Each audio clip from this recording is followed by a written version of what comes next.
Welcome back to my YouTube channel. तो चलिए आज जो है आपको 2014 का सीटेट का पेपर करवाने वाले हैं। 2014 में जो है आपका पेपर ऑफलाइन हुआ, ईवीएस के क्वेश्चन करवाने वाले हैं, ईवीएस का। चलिए पहला क्वेश्चन देखते हैं। तो फर्स्ट क्वेश्चन देखिएगा, कांसा जिसको ब्रॉन्ज बोला जाता है, दो धातुओं का मिश्रण है। कांसा दो धातुओं का मिश्रण है, तो ये धातुएं हैं, तो ये दोनों आपको बताना है कि कांसा किस दो धातुओं का मिश्रण है। तो पहला ऑप्शन हो गया आपका तांबा और जस्ता, दूसरा ऑप्शन हो गया तांबा और टीन, तीसरा ऑप्शन हो गया तांबा और लोहा, और चौथा ऑप्शन हो गया अल्युमिनियम और टीन। तो इसमें देखिएगा सही आंसर क्या होगा, आपको कमेंट करना है। तो इसका राइट आंसर हो जाएगा, तो कांसा के बारे में पूछ रहा है तो इसका राइट आंसर आपका हो जाएगा तांबा और टीन। तो इसका राइट आंसर तांबा और टीन, याद रखिएगा।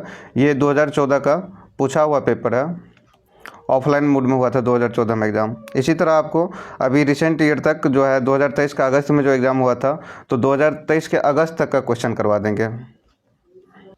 नेक्स्ट क्वेश्चन देखिएगा, निम्नलिखित समूहों में से उस समूह को चुनिए जिसमें खाना पकाने के तरीके ढंग दिए गए हैं। तो पहला ऑप्शन आपका हो गया उबालकर, गूंथकर, भूनकर, दूसरा ऑप्शन हो गया सेककर, उबालकर, बेलकर, तीसरा ऑप्शन हो गया तलकर, भिगोकर, भूनकर, और चौथा ऑप्शन हो गया सेककर, तलकर, भूनकर। तो इसका राइट आंसर आपको बताना है कि खाना पकाने के तरीके के सही तरीका क्या होता है, खाना पकाने में सही तरीका क्या यूज होता है। तो खाना पकाने का सही तरीका क्या हो जाएगा, पहले सेकेगा, फिर उसके बाद तलेगा, फिर उसके बाद भुनेगा। तो इसका राइट आंसर 4 हो जाएगा।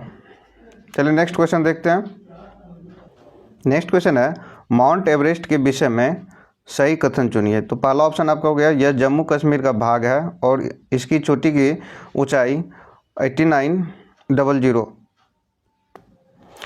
माउंट एवरेस्ट के विषय में सही कथन चुनिए। तो पहला ऑप्शन हो गया इसका, यह जम्मू कश्मीर का भाग है और इसकी ऊंचाई 8900 मीटर है। दूसरा ऑप्शन है, यह नेपाल का भाग है और इसकी चोटी की ऊंचाई 8900 मीटर है। तीसरा ऑप्शन है, यह भारत का भाग है और इसकी चोटी की ऊंचाई 9850 मीटर है। और चौथा ऑप्शन है, यह तिब्बत का भाग है और इसकी चोटी की ऊंचाई 9850 मीटर है। तो इसमें आपको राइट आंसर बताना है। तो इसका राइट आंसर हो जाएगा, यह नेपाल का भाग है। माउंट एवरेस्ट कहाँ पे है, नेपाल में है, और इसकी ऊंचाई क्या है, 7900 मीटर है। तो इसका राइट आंसर 2 हो जाएगा। चलिए नेक्स्ट क्वेश्चन देखते हैं। नेक्स्ट क्वेश्चन है, रेगिस्तानी ओक एक पेड़ का नाम है जिसकी जड़ें उसकी गहराई तक जमीन में भीतर जाती है जब तक कि पानी तक न पहुंच जाए। इस पौधे की जड़ की गहराई इस पेड़ की ऊंचाई का लगभग 30 गुनी होती है। यह पेड़ कहाँ पाया जाता है। तो पहला ऑप्शन है आपका राजस्थान, दूसरा ऑप्शन है अबू धाबी, तीसरा ऑप्शन है ऑस्ट्रेलिया, और चौथा ऑप्शन है रूस। तो इसका आपको राइट आंसर कमेंट करना है। तो इसका राइट आंसर हो जाएगा आपका ऑस्ट्रेलिया। याद रखिएगा, पूछा हुआ क्वेश्चन है, 2014 का है। इसके बाद भी आपका मतलब ये रिपीट किया हुआ क्वेश्चन है, तो याद रखिएगा प्रीवियस क्वेश्चन को रिपीट करने का ज़्यादा संभावना रहता है। चलिए नेक्स्ट क्वेश्चन देखते हैं। नेक्स्ट क्वेश्चन है, कोई रेलगाड़ी गांधीधाम से 16 जुलाई 2014 को प्रातः 5:15 बजे स्टेशन छोड़कर 18 जुलाई 2014 को प्रातः 4:45 बजे नागरकोइल स्टेशन पर पहुंचती है। रेलगाड़ी द्वारा चली गई दूरी 2646 किलोमीटर है। इस रेलगाड़ी की औसत चाल किलोमीटर प्रति घंटा बताना है। पहला ऑप्शन हो गया आपका 57 किलोमीटर, दूसरा ऑप्शन हो गया 56, तीसरा ऑप्शन हो गया 54, और चौथा ऑप्शन हो गया, ये तीसरा ऑप्शन 55 और चौथा ऑप्शन 54 हो गया। देखिए इसको क्या करना है, तो फर्स्ट ऑफ ऑल इसको देखिएगा कि 16 तारीख को निकल रहा है, तो 16 तारीख को निकल रहा है, 16 से 17 को कितना हो जाएगा, 24 घंटा हो जाएगा, ठीक है। उसके बाद 17 से 18 जुलाई के बीच देखिएगा, 17 से जाएगा 18 को, 17 से 18 को जाएगा, 17 से 18 को जाएगा तो क्या हो जाएगा, 17 से 18 को जाएगा तो 24 घंटा होता, 24 घंटा होता, लेकिन कितना देर पहले पहुंच जा रहा, 4:45 में पहुंच जा रहा, लेकिन स्टेशन पे उसको मतलब 5:15 में पहुंचता, तब 24 घंटा होता। तो 5:15 से 4:45 में आप देख लीजिए कितना पहले पहुंच रहा है, तो कितना पहले हो जाएगा, आधा घंटा पहले हो जाएगा। तो 0.5 आप माइनस कर दीजिए, चाहे 23.5 घंटा बोलिए, तो टोटल कितना हो जा रहा है, 47 घंटा, 47.5 आवर हो जाएगा, बेसिकली 47.5 आवर हो जाएगा।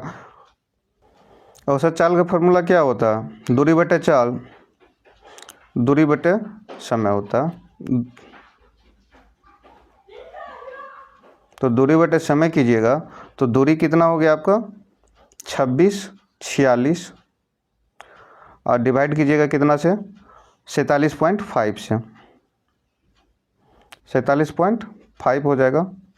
47.5 से डिवाइड कीजिएगा तो ये आपको कट के आएगा 55.76, 55.76।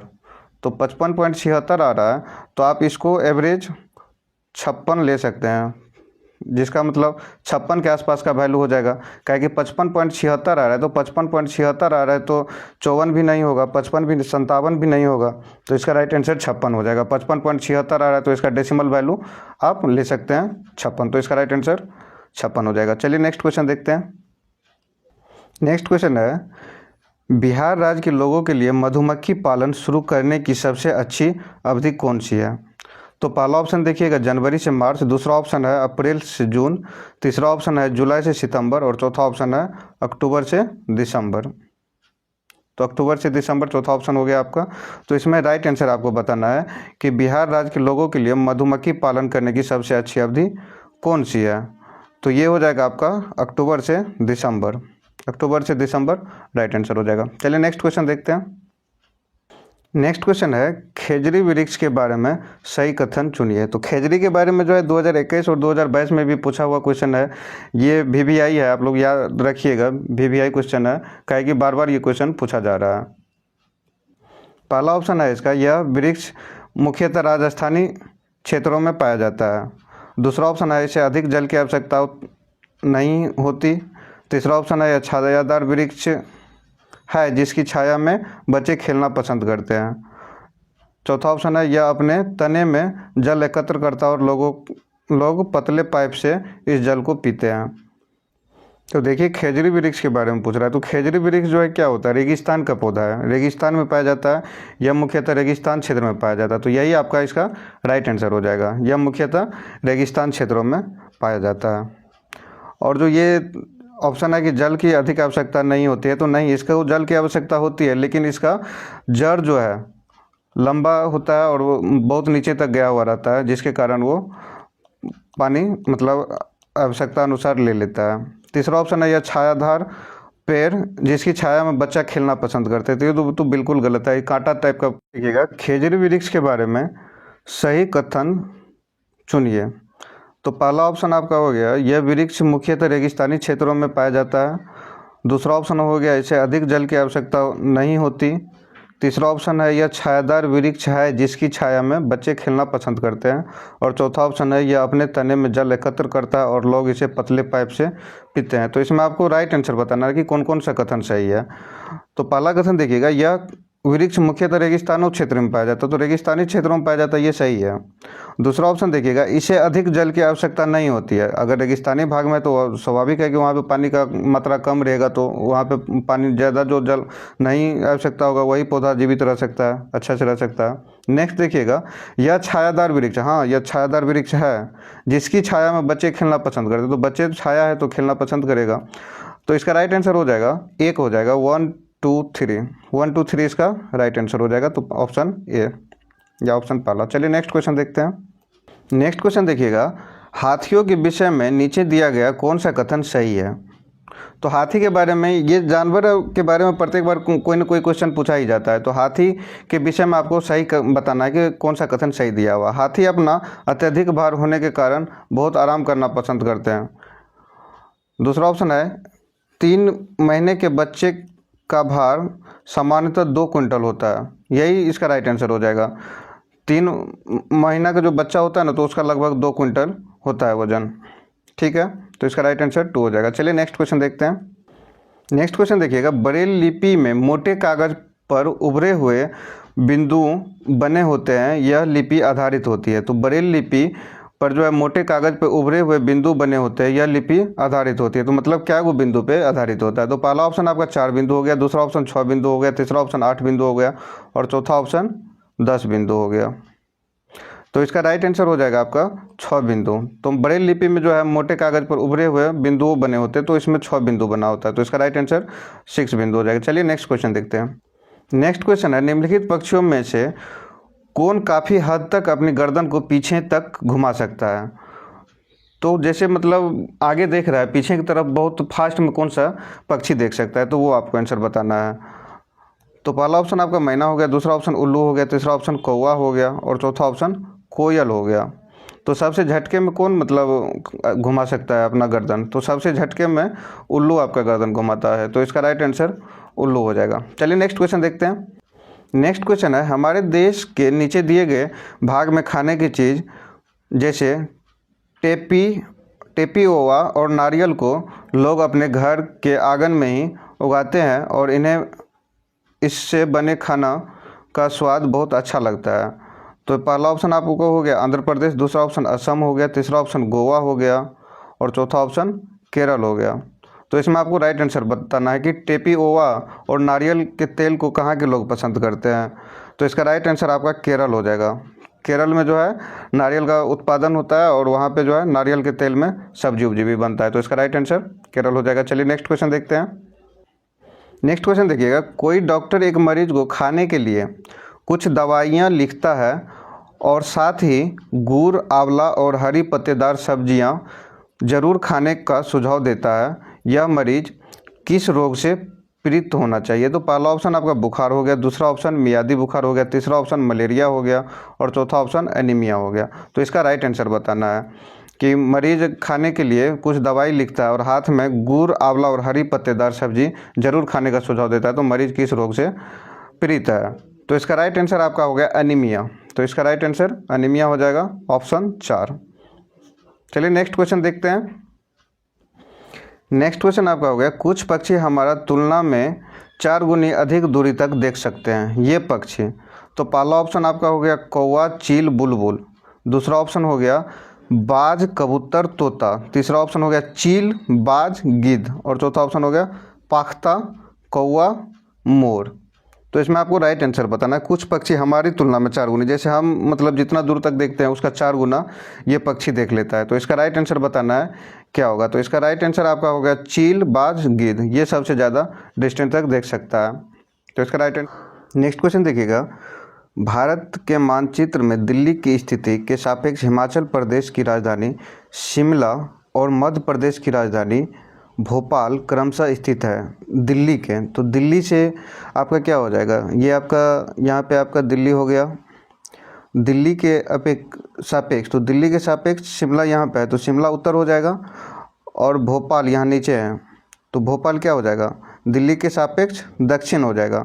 ऐसे होता है, नॉर्थ ऊपर होता है और साउथ जो होता है नीचे होता है। ईस्ट इधर हो गया, वेस्ट इधर हो गया, ये आपका लोकेशन होता है। और जो है आपका दिल्ली बीच में हो गया, दिल्ली आपका बीच में हो जाएगा, दिल्ली आपका बीच में हो गया, दिल्ली आपका यहाँ पे है, ये दिल्ली हो गया।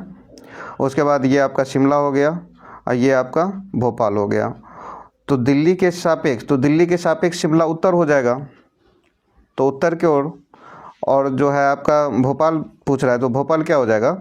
दिल्ली से दक्षिण हो जाएगा। तो इसका राइट आंसर 3 हो जाएगा, उत्तर और दक्षिण में। तो इसका राइट आंसर क्या हो जाएगा? उत्तर और दक्षिण में। चलिए नेक्स्ट क्वेश्चन देखते हैं।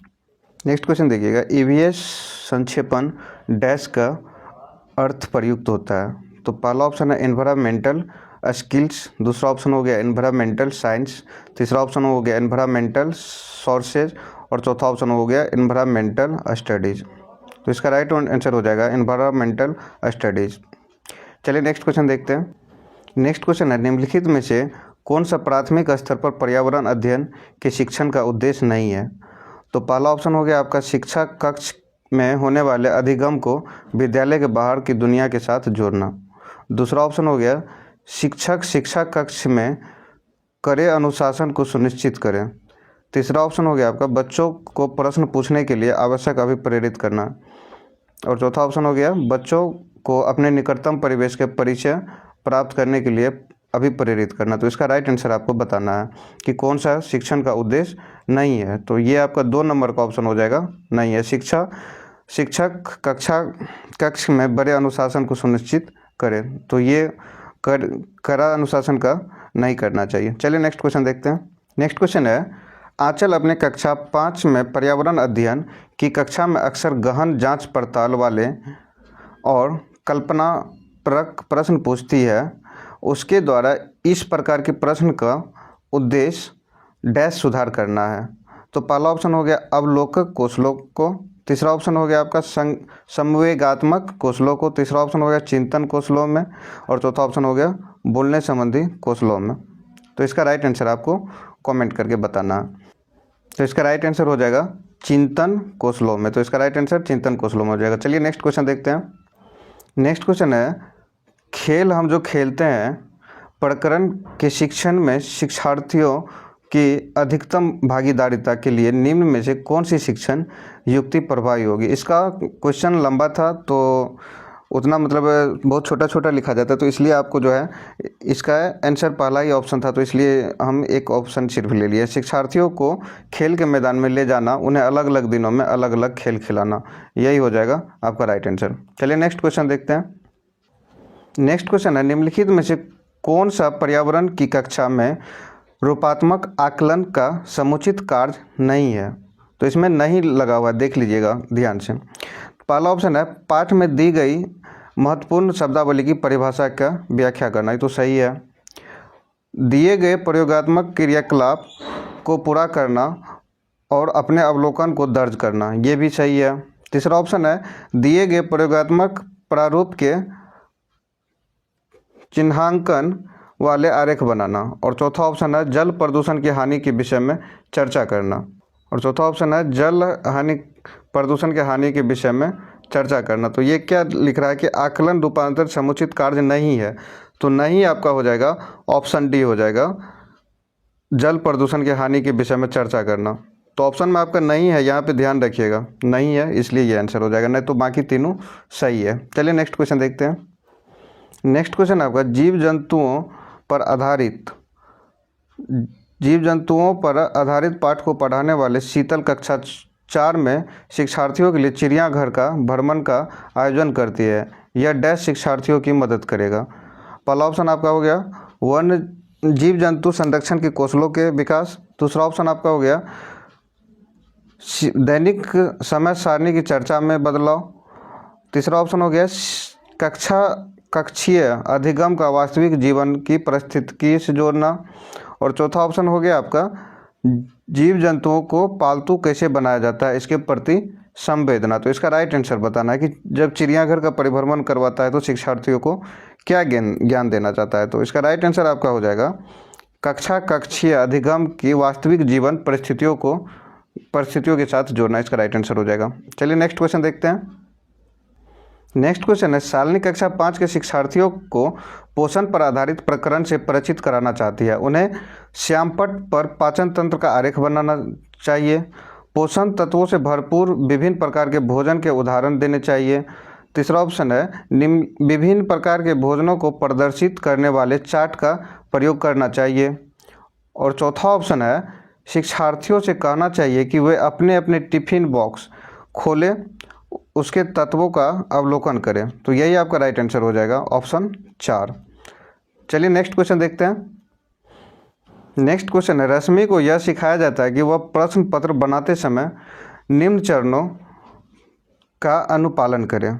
तो निम्न चरणों का अनुपालन करें मतलब क्वेश्चन कैसे सेट किया जाता है, क्वेश्चन बनाने टाइम में कैसे बनाना चाहिए क्वेश्चन। तो देखिएगा, इसका पहला ऑप्शन है प्रश्न लिखना, दूसरा ऑप्शन है रूपरेखा डिजाइन तैयार करना, तीसरा ऑप्शन है प्रश्न पत्र के संपादन करना, और चौथा ऑप्शन है ब्लूप्रिंट तैयार करना। तो देखिए इसका राइट आंसर हो जाएगा, पहले तो रूपरेखा और डिज़ाइन तैयार करेगा, एक नंबर में ये हो जाएगा, ठीक है। उसके बाद क्या करेगा, ब्लूप्रिंट तैयार करेगा, क्वेश्चन किस टाइप का पूछेंगे ढांचा। उसके बाद क्या करेगा, प्रश्न लिख लेगा, कौन कौन प्रश्न पूछना है, और चौथा ऑप्शन है प्रश्न पत्र का संपादन। प्रश्न पत्र का संपादन क्या करेंगे, सबसे लास्ट में करेंगे। तो 4 नंबर में हो जाएगा प्रश्न पत्र का संपादन करना, 4 ऑप्शन में प्रश्न पत्र का संपादन करना। तो इसका राइट आंसर हो जाएगा 2 4 1 3। तो इसका राइट आंसर क्या हो जाएगा 2 4 1 3 सीरियली क्रमबद्ध रूप से सजाना था। चलिए नेक्स्ट क्वेश्चन देखते हैं। हरप्रीत अपने शिक्षार्थियों को यह सुझाव देनी चाहिए है कि पर्यावरण संरक्षण के लिए हम किस प्रकार एक व्यक्ति सबसे अच्छे संभावित तरीक़ों से अपना योगदान दे सकता है, उनका सबसे बेहतर सुझाव हो सकता है। तो पहला ऑप्शन ही उसका राइट आंसर हो जाएगा, आने जाने के लिए सार्वजनिक साधनों का प्रयोग। चलिए नेक्स्ट क्वेश्चन देखते हैं। नेक्स्ट क्वेश्चन है, कक्षा 5 में शिक्षार्थियों में जिज्ञासा जागृत करने का निम्न में से सबसे प्रभावी तरीका है। तो पहला ऑप्शन है अधिक हस्तपरक अनुभव प्रदान करना, दूसरा ऑप्शन है लिखित कार्य में उन्हें अधिक प्रयास देना, तीसरा ऑप्शन है अक्सर इकाई परीक्षण का आयोजन करना और चौथा ऑप्शन है गहन जांच परक एवं कल्पना परक प्रश्न पूछना। तो इसका राइट आंसर हो जाएगा यही, गहन जांच परक और कल्पना परक प्रश्न पूछना। तो राइट आंसर डी हो जाएगा। चलिए नेक्स्ट क्वेश्चन देखते हैं। नेक्स्ट क्वेश्चन है, यदि 1 महीने के लिए बिजली ना हो तो हमारा जीवन किस प्रकार प्रभावित होगा। इस प्रश्न को पूछने का उद्देश्य है।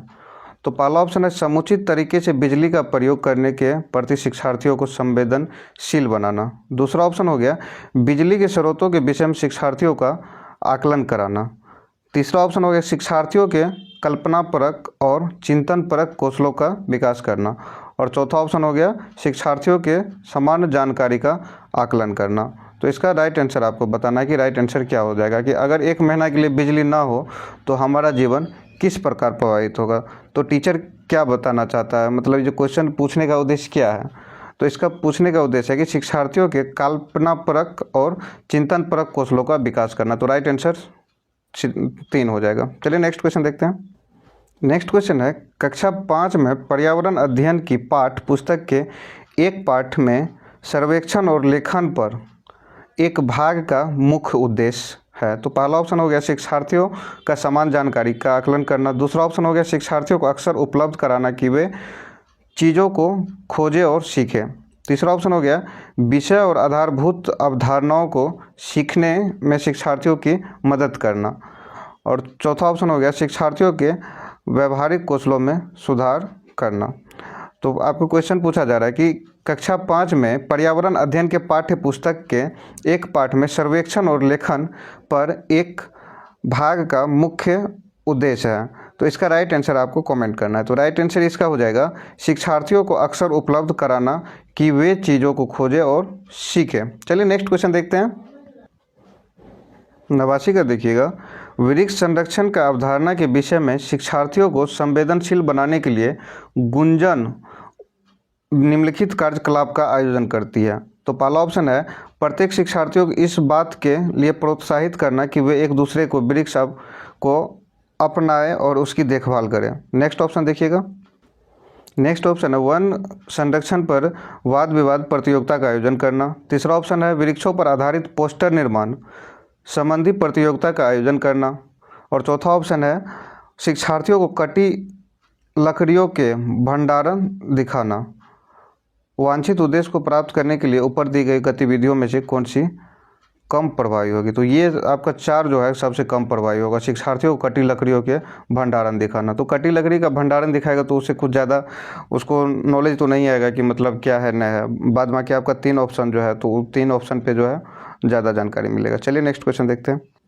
नेक्स्ट क्वेश्चन देखिएगा, कक्षा 5 में शिक्षार्थियों को यदि यह समाप्त हो जाए पाठ पढ़ाने के बाद शिला उपकरण के विषय में शिक्षार्थियों की समझ के स्तर पर विषय में जानने के लिए एक प्रशिक्षण ग्रस्त प्रशासित करती है, उसे यह जानकर आश्चर्य होता है कि बड़ी संख्या में शिक्षार्थी संबंधित अवधारणाओं को कौन सी समझ पाए, इसका प्रमुख कारण हो। तो इसका राइट आंसर यही पहला ऑप्शन हो जाएगा कि उसके प्रकरण को पढ़ाने के लिए सही